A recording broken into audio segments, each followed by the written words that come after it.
Our Lady of Mount Carmel is the title given to the Blessed Virgin Mary in her role as patroness of the Carmelite order. The first Carmelites were Christian hermits living in Mount Carmel in the Holy Land during the late 12th and early 13th century.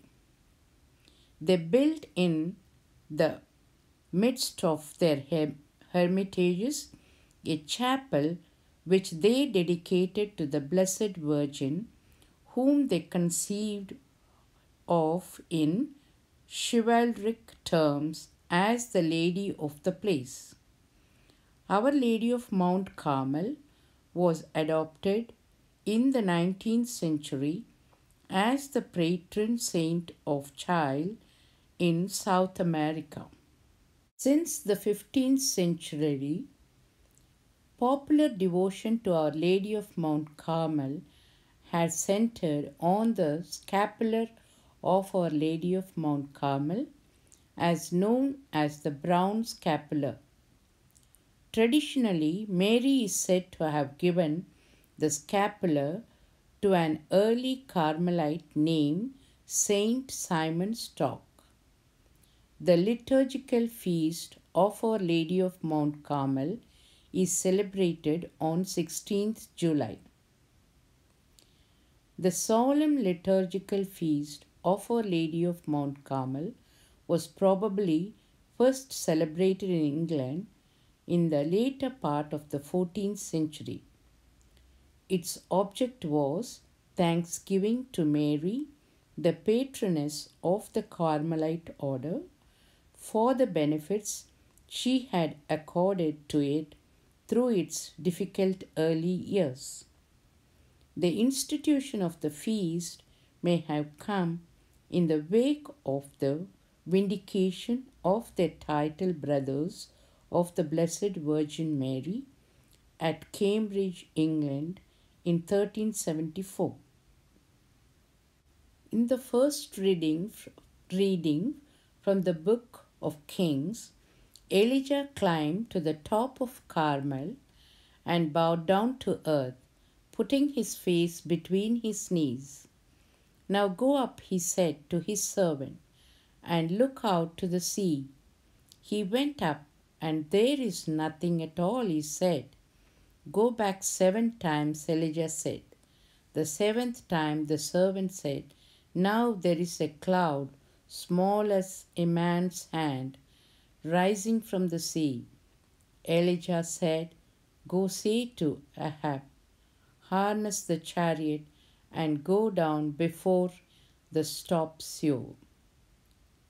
And with the sky grew darker with cloud and storm, rain fell in torrents. This reading was interpreted by early Carmelites in a symbolic manner. Mary is seen as the cloud of pure rain that rose from the bitter, salty sea, which is the image of sinful humanity, and that is through Mary that redemption would come. The second reading from Paul's letter, in which he represents God's plan of redemption. When the appointed time came, God sent his Son, born of a woman, born a subject of the law, to redeem the subjects of the law and to enable us to be adopted as sons. The proof that you are sons of God is that God has sent the Spirit of His Son into our hearts, the Spirit that cries, "Abba, Father," and it is this that makes you a son. You are not a slave anymore, and if God has made you son, then He has made you heir. We see here that redemption is the work of the Trinity. The Father sends both Son and the Spirit. We welcome children of God and heirs to the kingdom. This plan cannot be described without showing the place of Mary, the woman through whom the incarnation takes place. The Blessed Virgin Mary of Mount Carmel has promised to save those who wear the scapular from the fires of hell. She will also shorten their stay in purgatory if they should pass from this world still owing some debt of punishment. Thank you. Thank you for watching.